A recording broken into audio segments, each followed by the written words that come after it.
52 years ago, President Kennedy, at the height of the Cold War, addressed this same university on the subject of peace. The Berlin Wall had just been built. The Soviet Union had tested the most powerful weapons ever developed. China was on the verge of acquiring a nuclear bomb. Less than 20 years after the end of World War II, the prospect of nuclear war was all too real. With all of the threats that we face today, it's hard to appreciate how much more dangerous the world was at that time.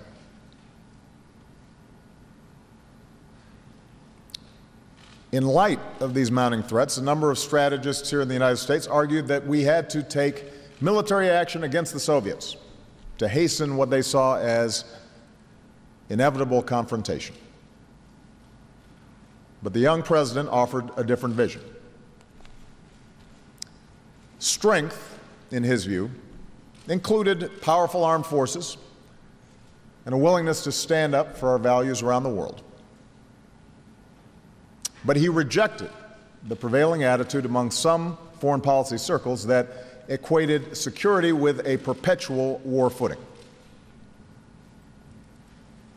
Instead, he promised strong, principled American leadership on behalf of what he called a practical and attainable peace. A peace based not on a sudden revolution in human nature, but on a gradual evolution in human institutions, on a series of concrete actions and effective agreements. Such wisdom would help guide our ship of state through some of the most perilous moments in human history. With Kennedy at the helm, the Cuban Missile Crisis was resolved peacefully. Under Democratic and Republican presidents, new agreements were forged.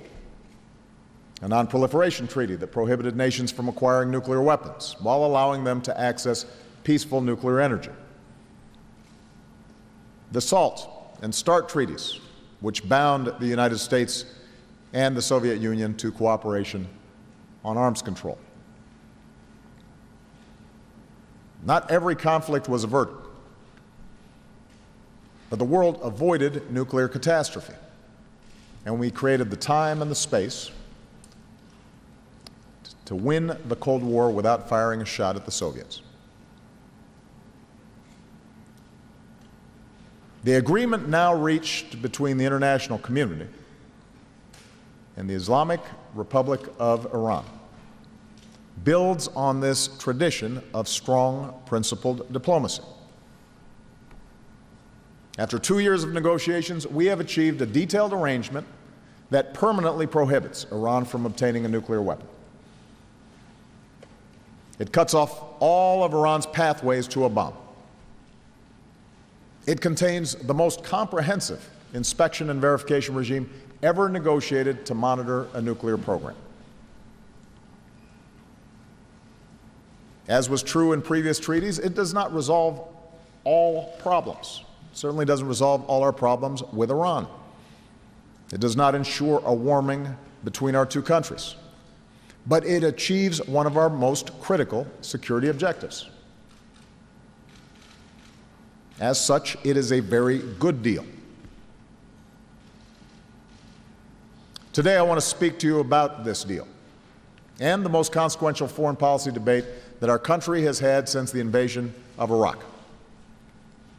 As Congress decides whether to support this historic diplomatic breakthrough or instead blocks it over the objection of the vast majority of the world.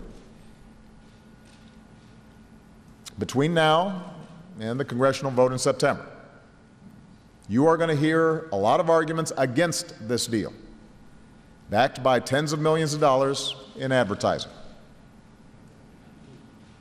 And if the rhetoric in these ads and the accompanying commentary sounds familiar, it should. For many of the same people who argued for the war in Iraq for now making the case against the Iran nuclear deal. Now, when I ran for president 8 years ago as a candidate who had opposed the decision to go to war in Iraq, I said that America didn't just have to end that war. We had to end the mindset that got us there in the first place. It was a mindset characterized by a preference for military action over diplomacy. A mindset that put a premium on unilateral U.S. action over the painstaking work of building international consensus. A mindset that exaggerated threats beyond what the intelligence supported. Leaders did not level with the American people about the costs of war, insisting that we could easily impose our will on a part of the world with a profoundly different culture and history. And of course, those calling for war labeled themselves strong and decisive, while dismissing those who disagreed as weak, even appeasers of a malevolent adversary.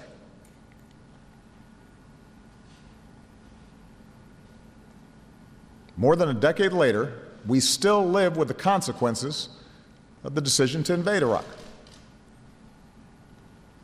Our troops achieved every mission they were given, but thousands of lives were lost, tens of thousands wounded. That doesn't count the lives lost among Iraqis. Nearly $1 trillion was spent. Today, Iraq remains gripped by sectarian conflict, and the emergence of al-Qaeda in Iraq has now evolved into ISIL. And ironically, the single greatest beneficiary in the region of that war was the Islamic Republic of Iran, which saw its strategic position strengthened by the removal of its long-standing enemy, Saddam Hussein. I raise this recent history because now more than ever, we need clear thinking in our foreign policy. And I raise this history because it bears directly on how we respond to the Iranian nuclear program.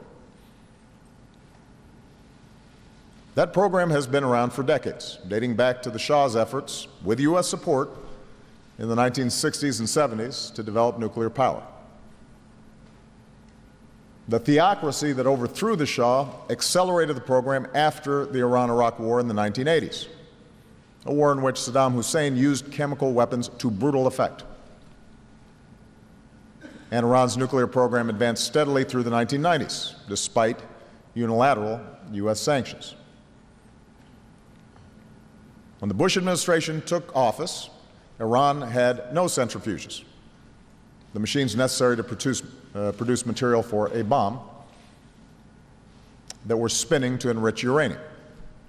But despite repeated warnings from the United States government, by the time I took office, Iran had installed several thousand centrifuges and showed no inclination to slow, much less halt, its program.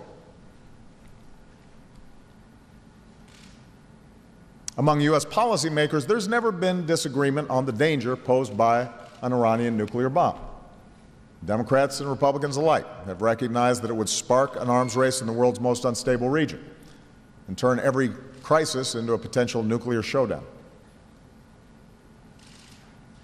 It would embolden terrorist groups like Hezbollah and pose an unacceptable risk to Israel, which Iranian leaders have repeatedly threatened to destroy. More broadly, it could unravel the global commitment to nonproliferation that the world has done so much to defend. The question then is not whether to prevent Iran from obtaining a nuclear weapon, but how. Even before taking office, I made clear that Iran would not be allowed to acquire a nuclear weapon on my watch. And it's been my policy throughout my presidency to keep all options, including possible military options, on the table to achieve that objective. But I have also made clear my preference for a peaceful diplomatic resolution of the issue. Not just because of the costs of war, but also because a negotiated agreement offered a more effective, verifiable, and durable resolution.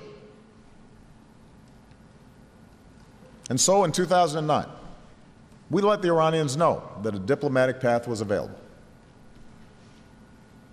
Iran failed to take that path, and our intelligence community exposed the existence of a covert nuclear facility at Fordow. Now, some have argued that Iran's intransigence showed the futility of negotiations. In fact, it was our very willingness to negotiate that helped America rally the world to our cause and secured international participation in an unprecedented framework of commercial and financial sanctions. Keep in mind, unilateral U.S. sanctions against Iran had been in place for decades, but had failed to pressure Iran to the negotiating table. What made our new approach more effective was our ability to draw upon new UN Security Council resolutions, combining strong enforcement with voluntary agreements from nations like China and India, Japan and South Korea to reduce their purchases of Iranian oil, as well as the imposition by our European allies of a total oil embargo.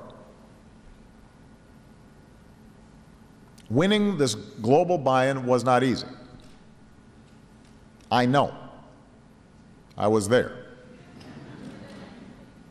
In some cases, our partners lost billions of dollars in trade because of their decision to cooperate. But we were able to convince them that absent a diplomatic resolution, the result could be war, with major disruptions to the global economy and even greater instability in the Middle East. In other words, it was diplomacy. Hard, painstaking diplomacy. Not saber-rattling, not tough talk, that ratcheted up the pressure on Iran. With the world now unified beside us, Iran's economy contracted severely and remains about 20% smaller today than it would have otherwise been. No doubt this hardship played a role in Iran's 2013 elections, when the Iranian people elected a new government that promised to improve the economy through engagement with the world. A window had cracked open. Iran came back to the nuclear talks. And after a series of negotiations, Iran agreed with the international community to an interim deal. A deal that rolled back Iran's stockpile of near 20% enriched uranium and froze the progress of its program so that the P5+1, the United States, China, Russia, the United Kingdom, Germany, France, and the European Union, could negotiate a comprehensive deal without the fear that Iran might be stalling for time. Now, let me pause here just to remind everybody that when the interim deal was announced, critics, the same critics we're hearing from now, called it a historic mistake. They insisted Iran would ignore its obligations. They warned that sanctions would unravel. They warned that Iran would receive a windfall to support terrorism. The critics were wrong. The progress of Iran's nuclear program was halted for the first time in a decade. Its stockpile of dangerous materials was reduced. The deployment of its advanced centrifuges was stopped. Inspections did increase. There was no flood of money into Iran, and the architecture of the international sanctions remained in place. In fact, the interim deal worked so well that the same people who criticized it so fiercely now cite it as an excuse not to support the broader accord. Think about that. What was once proclaimed as a historic mistake is now held up as a success and a reason to not sign the comprehensive deal. So keep that in mind when you assess the credibility of the arguments being made against diplomacy today.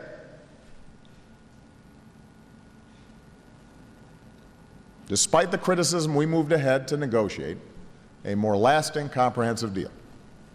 Our diplomats, led by Secretary of State John Kerry, kept our coalition united. Our nuclear experts, including one of the best in the world, Secretary of Energy Ernie Moniz, worked tirelessly on the technical details. In July, we reached a comprehensive plan of action that meets our objectives.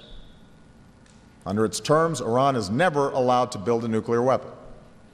And while Iran, like any party to the Nuclear Non-Proliferation Treaty, is allowed to access peaceful nuclear energy, the agreement strictly defines the manner in which its nuclear program can proceed, ensuring that all pathways to a bomb are cut off. Here's how. Under this deal, Iran cannot acquire the plutonium needed for a bomb. The core of its heavy water reactor at Arak will be pulled out, filled with concrete, and replaced with one that will not produce plutonium for a weapon. The spent fuel from that reactor will be shipped out of the country, and Iran will not build any new heavy water reactors for at least 15 years. Iran will also not be able to acquire the enriched uranium that could be used for a bomb. As soon as this deal is implemented, Iran will remove 2/3 of its centrifuges. For the next decade, Iran will not enrich uranium with its more advanced centrifuges. Iran will not enrich uranium at the previously undisclosed Fordow facility, which is buried deep underground, for at least 15 years.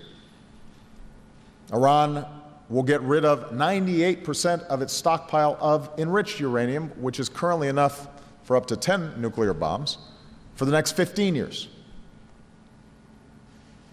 Even after those 15 years have passed, Iran will never have the right to use a peaceful program as cover to pursue a weapon. And in fact, this deal shuts off the type of covert path Iran pursued in the past. There will be 24/7 monitoring of Iran's key nuclear facilities.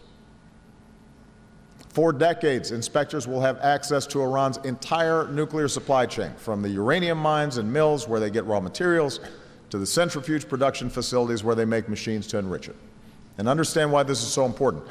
For Iran to cheat, it has to build a lot more than just one building or covert facility like Fordow. It would need a secret source for every single aspect of its program. No nation in history has been able to pull off such subterfuge when subjected to such rigorous inspections. And under the terms of the deal, inspectors will have the permanent ability to inspect any suspicious sites in Iran. And finally, Iran has powerful incentives to keep its commitments. Before getting sanctions relief, Iran has to take significant concrete steps, like removing centrifuges and getting rid of its stockpiles. If Iran violates the agreement over the next decade, all of the sanctions can snap back into place. We won't need the support of other members of the UN Security Council. America can trigger snapback on our own. On the other hand, if Iran abides by the deal, and its economy begins to reintegrate with the world, the incentive to avoid snapback will only grow. So this deal is not just the best choice among alternatives. This is the strongest non-proliferation agreement ever negotiated. And because this is such a strong deal, every nation in the world that has commented publicly, with the exception of the Israeli government, has expressed support. The United Nations Security Council has unanimously supported it. The majority of arms control and non-proliferation experts support it. Over 100 former ambassadors who served under Republican and Democratic presidents support it. I've had to make a lot of tough calls as president. But whether or not this deal is good for American security is not one of those calls. It's not even close. Unfortunately, we're living through a time in American politics where every foreign policy decision is viewed through a partisan prism, evaluated by headline-grabbing sound bites. And so, before the ink was even dry on this deal, before Congress even read it, a majority of Republicans declared their virulent opposition. Lobbyists and pundits were suddenly transformed into armchair nuclear scientists, disputing the assessments of experts like Secretary Moniz, challenging his findings, offering multiple and sometimes contradictory arguments about why Congress should reject this deal.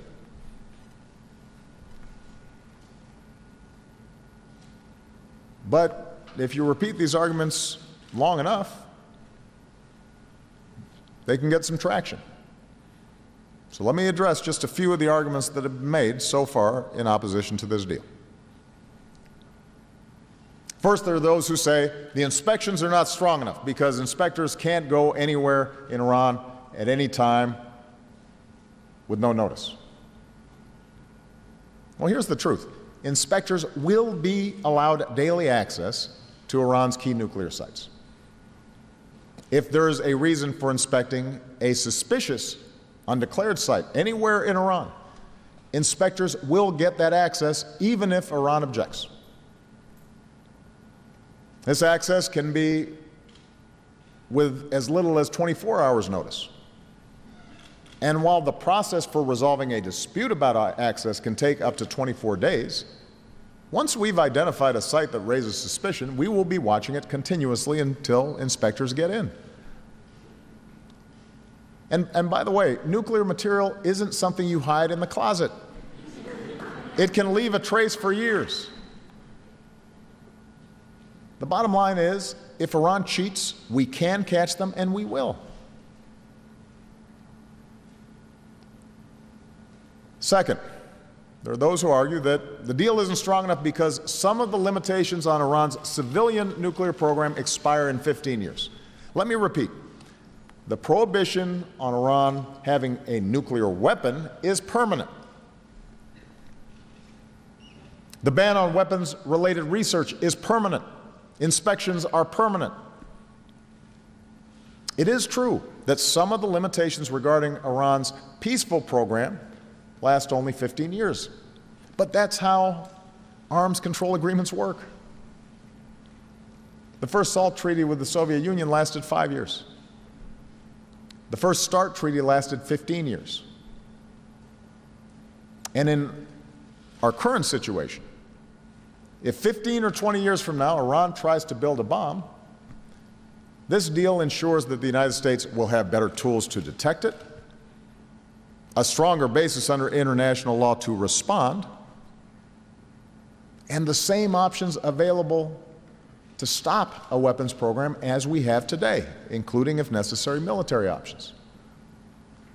On the other hand, without this deal, the scenarios that critics warn about happening in 15 years could happen 6 months from now. By killing this deal, Congress would not merely pave Iran's pathway to a bomb, it would accelerate it.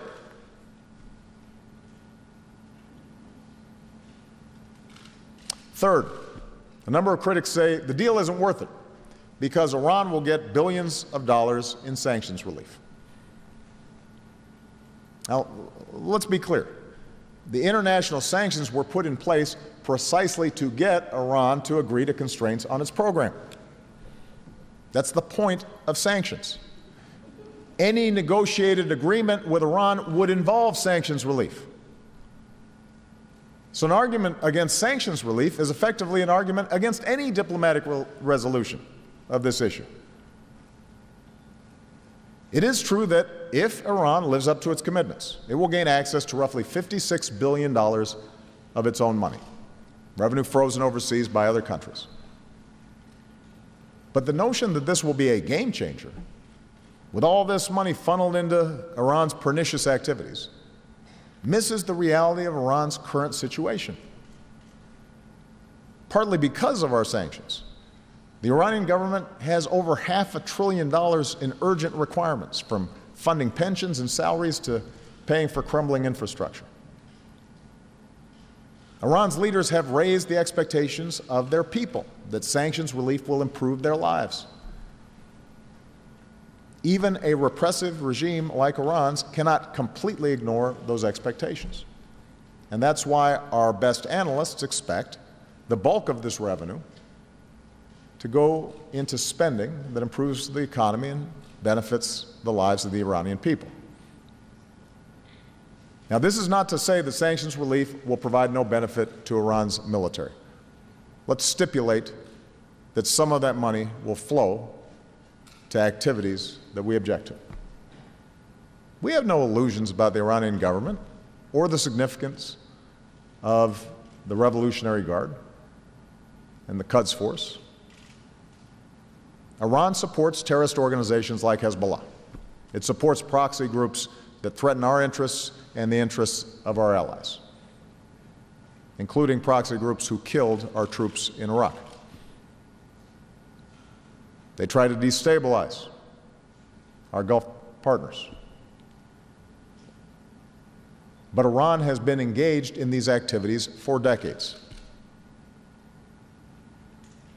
They engaged in them before sanctions and while sanctions were in place. In fact, Iran even engaged in these activities in the middle of the Iran-Iraq War, a war that cost them nearly 1 million lives and hundreds of billions of dollars. The truth is that Iran has always found a way to fund these efforts. And whatever benefit Iran may claim from sanctions relief pales in comparison to the danger it could pose with a nuclear weapon.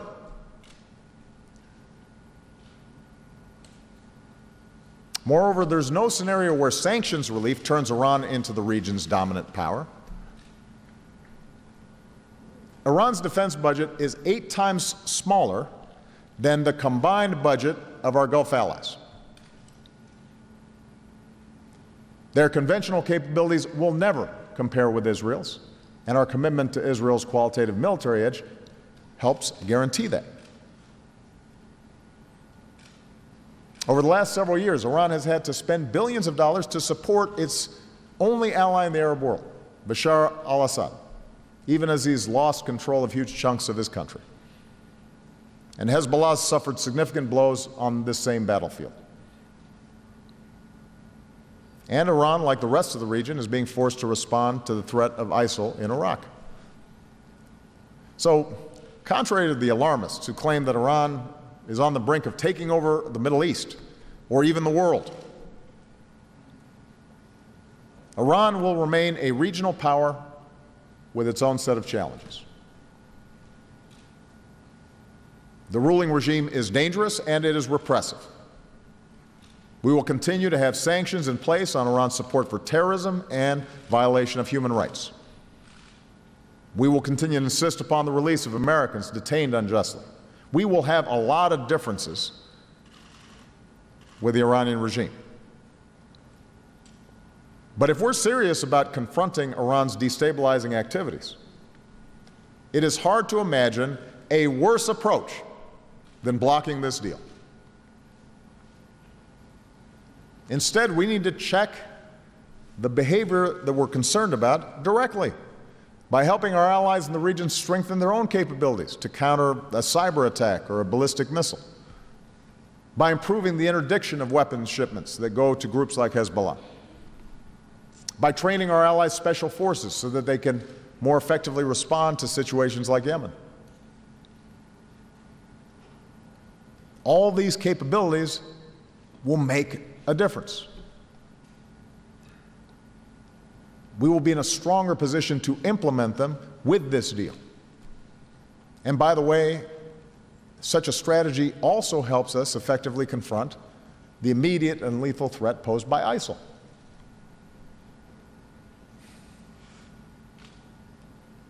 Now, the final criticism this is sort of a catch-all that you may hear, is the notion that there's a better deal to be had. We should get a better deal. That's repeated over and over again. There's a bad deal, need a better deal. One that relies on vague promises of toughness and, more recently, the argument that we can apply a broader and indefinite set of sanctions to squeeze the Iranian regime harder. Those making this argument are either ignorant of Iranian society or they're just not being straight with the American people. Sanctions alone are not going to force Iran to completely dismantle all vestiges of its nuclear infrastructure, even those aspects that are consistent with peaceful programs. That oftentimes is what the critics are calling a better deal. Neither the Iranian government or the Iranian opposition or the Iranian people would agree to what they would view as a total surrender of their sovereignty. Moreover, our closest allies in Europe or in Asia, much less China or Russia, certainly are not going to agree to enforce existing sanctions for another 5, 10, 15 years according to the dictates of the U.S. Congress. Because their willingness to support sanctions in the first place was based on Iran ending its pursuit of nuclear weapons. It was not based on the belief that Iran cannot have peaceful nuclear power. And it certainly wasn't based on a desire for regime change in Iran.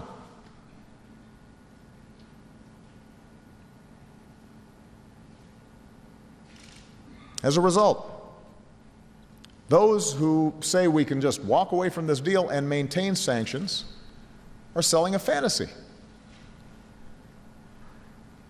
Instead of strengthening our position, as some have suggested, Congress's rejection would almost certainly result in multilateral sanctions unraveling.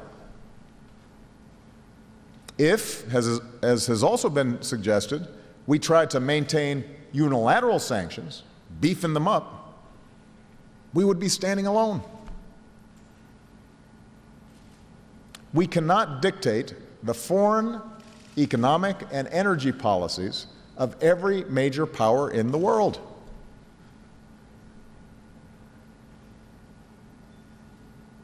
In order to even try to do that, we would have to sanction, for example, some of the world's largest banks.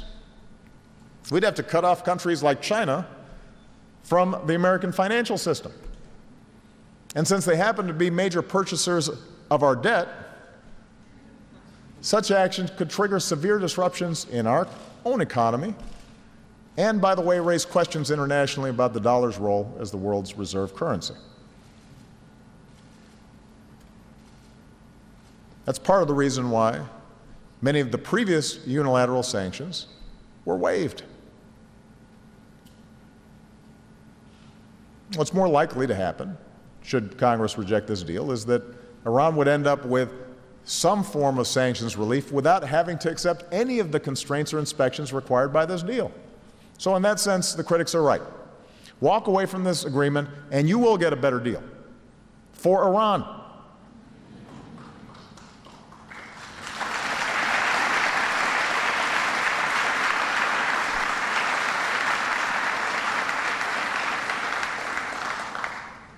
Now, because more sanctions won't produce the results that the critics want, we have to be honest. Congressional rejection of this deal leaves any U.S. administration that is absolutely committed to preventing Iran from getting a nuclear weapon with one option: another war in the Middle East. I say this not to be provocative. I am stating a fact. Without this deal, Iran will be in a position, however tough our rhetoric may be, to steadily advance its capabilities. Its breakout time, which is already fairly small, could shrink to near zero. Does anyone really doubt that the same voices now raised against this deal will be demanding that whoever is president bomb those nuclear facilities? And as someone who does firmly believe that Iran must not get a nuclear weapon, and who has wrestled with this issue since the beginning of my presidency, I can tell you that alternatives to military action will have been exhausted once we reject a hard-won diplomatic solution that the world almost unanimously supports. So let's not mince words. The choice we face is ultimately between diplomacy or some form of war. Maybe not tomorrow, maybe not 3 months from now, but soon. And here's the irony. As I said before, military action would be far less effective than this deal in preventing Iran from obtaining a nuclear weapon. That's not just my supposition. Every estimate, including those from Israeli analysts, suggest military action would only set back Iran's program by a few years at best, which is a fraction of the limitations imposed by this deal. It would likely guarantee that inspectors are kicked out of Iran. It is probable that it would drive Iran's program deeper underground. It would certainly destroy the international unity that we've spent so many years building. Now, there are some opponents, I have to give them credit, there are opponents of this deal who accept the choice of war. In fact, they argue that surgical strikes against Iran's facilities will be quick and painless. But if we've learned anything from the last decade, it's that wars in general and wars in the Middle East in particular are anything but simple. The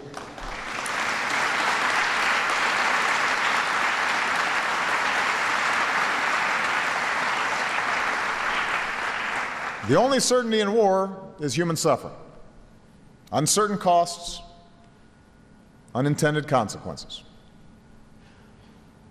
We can also be sure that the Americans who bear the heaviest burden are the less than 1% of us, the outstanding men and women who serve in uniform, and not those of us who send them to war.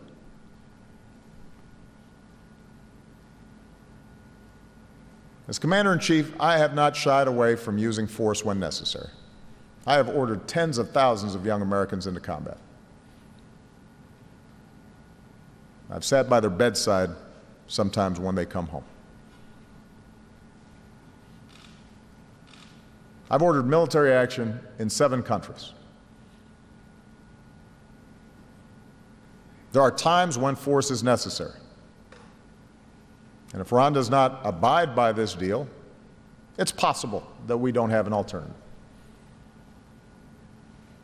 But how can we, in good conscience, justify war before we've tested a diplomatic agreement that achieves our objectives, that has been agreed to by Iran, that is supported by the rest of the world, and that preserves our options if the deal falls short? How could we justify that to our troops? How could we justify that to the world or to future generations?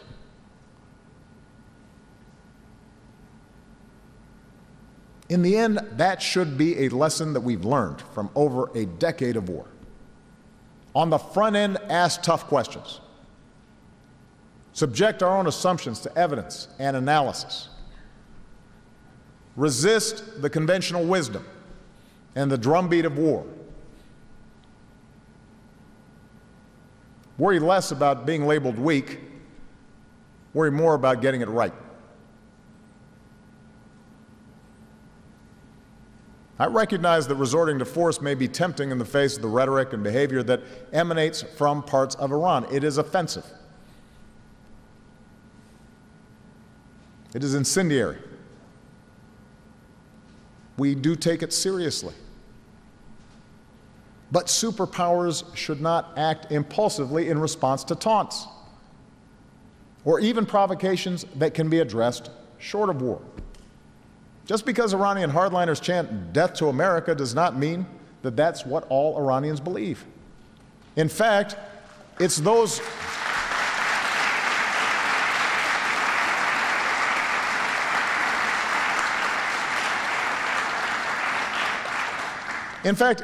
hardliners who are most comfortable with the status quo.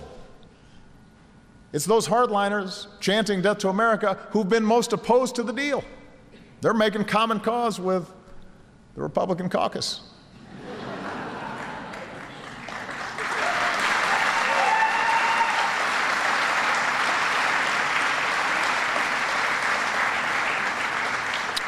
The majority of the Iranian people have powerful incentives to urge their government to move in a different, less provocative direction.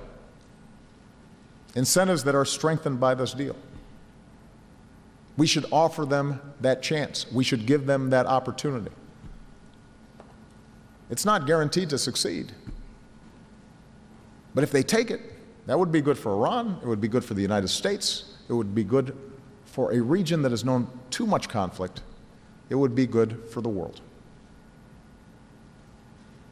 And if Iran does not move in that direction, if Iran violates this deal, we will have ample ability to respond.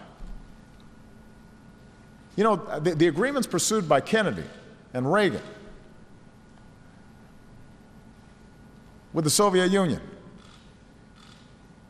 those agreements, those treaties involved America accepting significant constraints on our arsenal.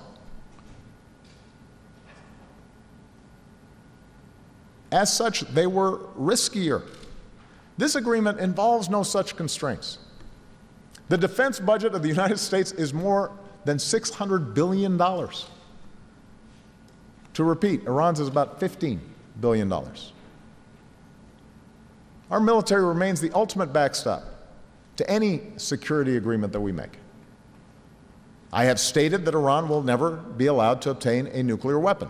I have done what is necessary to make sure our military options are real. And I have no doubt that any president who follows me will take the same position.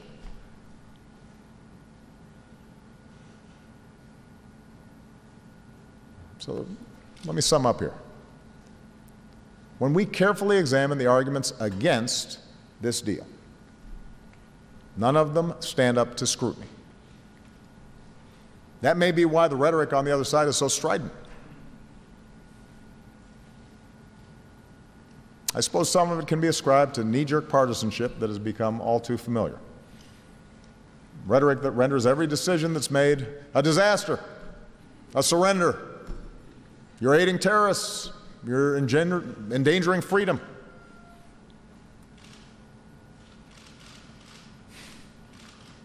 On the other hand, I do think it's important to acknowledge another more understandable motivation behind the opposition to this deal, or at least skepticism to this deal.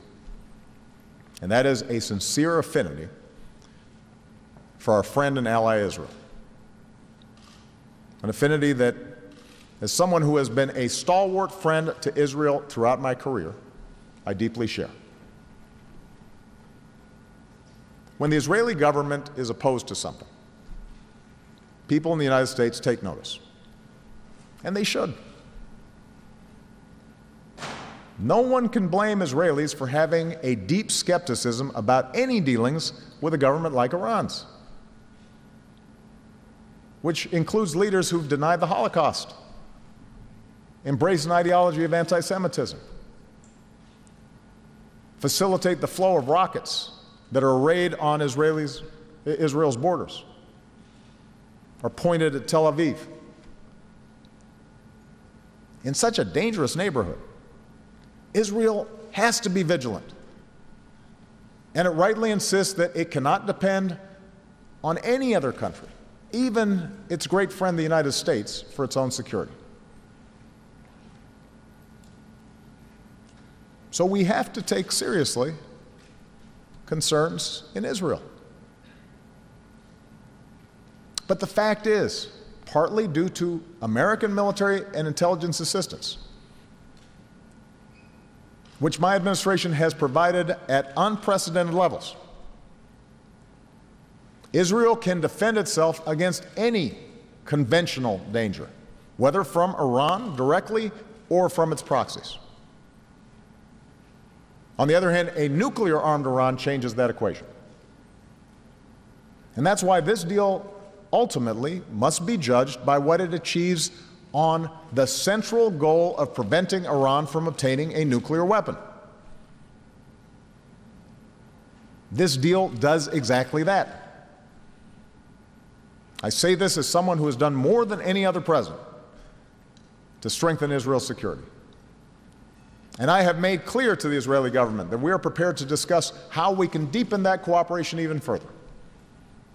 Already we've held talks with Israel on concluding another 10-year plan for U.S. security assistance to Israel.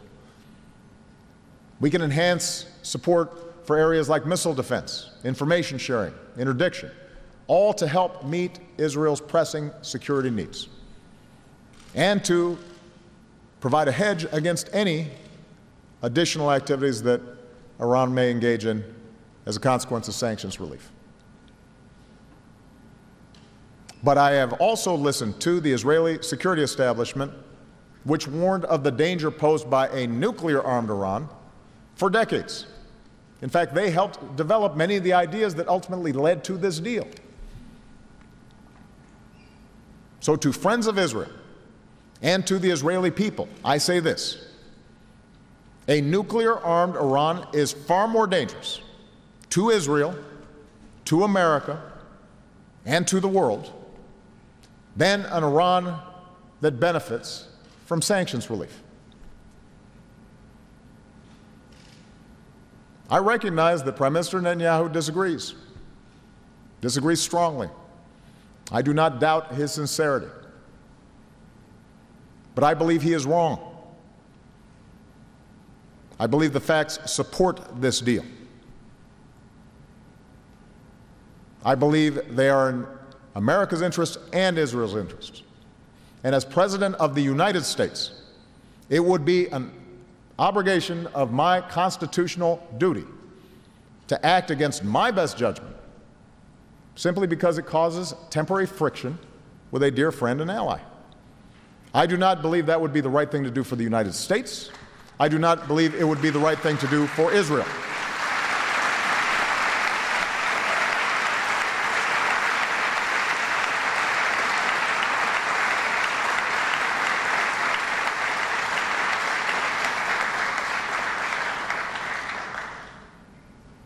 Over the last couple of weeks, I have repeatedly challenged anyone opposed to this deal to put forward a better, plausible alternative. I have yet to hear one. What I've heard instead are the same types of arguments that we heard in the run-up to the Iraq War. Iran cannot be dealt with diplomatically. We can take military strikes without significant consequences. We shouldn't worry about what the rest of the world thinks, because once we act, everyone will fall in line. Tougher talk, more military threats will force Iran into submission. We can get a better deal.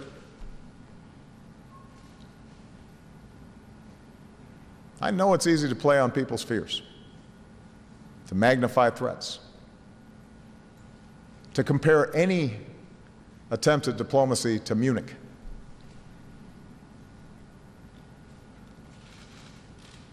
But none of these arguments hold up.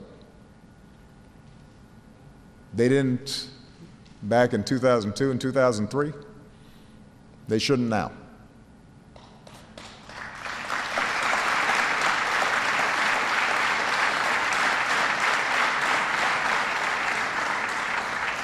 The same mindset, in many cases offered by the same people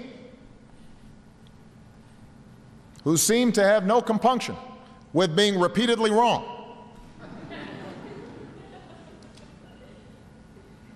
led to a war that did more to strengthen Iran, more to isolate the United States than anything we have done in the decades before or since.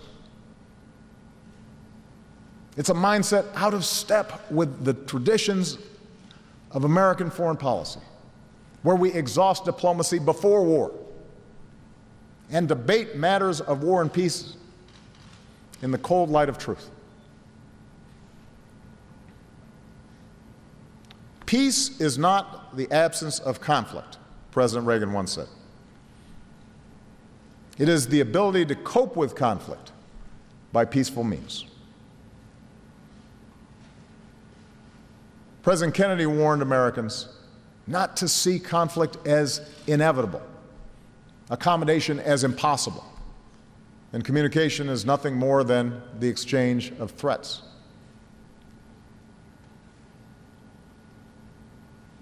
It is time to apply such wisdom.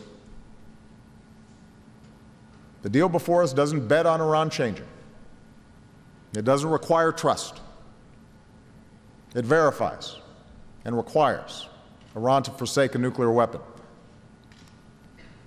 Just as we struck agreements with the Soviet Union at a time when they were threatening our allies, arming proxies against us, proclaiming their commitment to destroy our way of life, and had nuclear weapons pointed at all of our major cities, a genuine existential threat.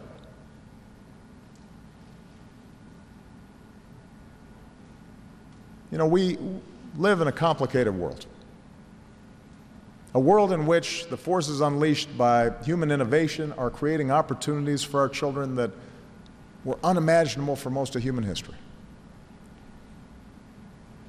It is also a world of persistent threats, a world in which mass violence and cruelty is all too common, and human innovation risks the destruction of all that we hold dear. In this world, the United States of America remains the most powerful nation on earth. And I believe that we will remain such for decades to come. But we are one nation among many. And what separates us from the empires of old, what has made us exceptional, is not the mere fact of our military might. Since World War II, the deadliest war in human history, we have used our power to try to bind nations together in a system of international law. We have led an evolution of those human institutions President Kennedy spoke about to prevent the spread of deadly weapons, to uphold peace and security, and promote human progress. We now have the opportunity to build on that progress. We've built a coalition and held it together through sanctions and negotiations, and now we have before us a solution that prevents Iran from obtaining a nuclear weapon without resorting to war. As Americans, we should be proud of this achievement. And as members of Congress reflect on their pending decision, I urge them to set aside political concerns, shut out the noise,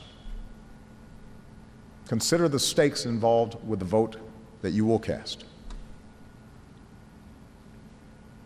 If Congress kills this deal, we will lose more than just constraints on Iran's nuclear program or the sanctions we have painstakingly built. We will have lost something more precious: America's credibility as a leader of diplomacy, America's credibility as the anchor of the international system. John F. Kennedy cautioned here more than 50 years ago at this university that the pursuit of peace is not as dramatic as the pursuit of war. But it's so very important. It is surely the pursuit of peace that is most needed in this world so full of strife. My fellow Americans, contact your representatives in Congress. Remind them of who we are. Remind them of what is best in us and what we stand for, so that we can leave behind a world that is more secure and more peaceful for our children. Thank you very much.